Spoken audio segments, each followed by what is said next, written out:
Delegates from 85 countries descended on the EU capital for the second and final day of United Nations and European Union Joint Donor Conference for Syria. Last year, the first such gathering, pledges by the EU and international donors totaled more than $5.5 billion. The UN estimates that Syria needs $9 billion in humanitarian and development assistance for 2018. Not just for Syria, but for those border countries involved in the conflict. But we're asking for enough money to make sure that the host communities are able to sustain the refugees. At the same time, some humanitarian aid, especially for the refugees. But this was more than just a donors' summit. Delegates also pressed for a political resolution to Syrian conflict through UN-led peace talks in Geneva. Russia and Iran, supporters of the Assad government, did participate, but neither the Syrian government or opposition was represented. We were not expecting today a breakthrough on the political side, but we did not have a confrontation.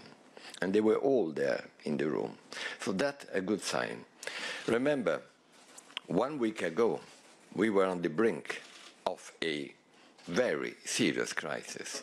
It was the closest moment to what one could say a very tense Cold War. There would be a direct interest in Moscow as well as in Tehran, and I limit myself to these two capitals, in identifying ways to contribute positively to a political solution.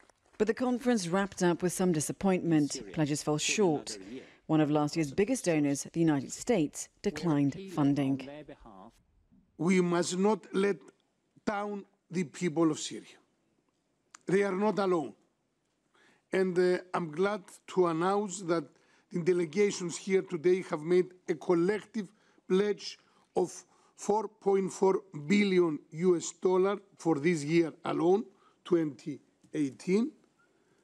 Moreover, for next year and beyond, we have pledged for $3.4 billion. Isn't it something? It's not much, but it's something.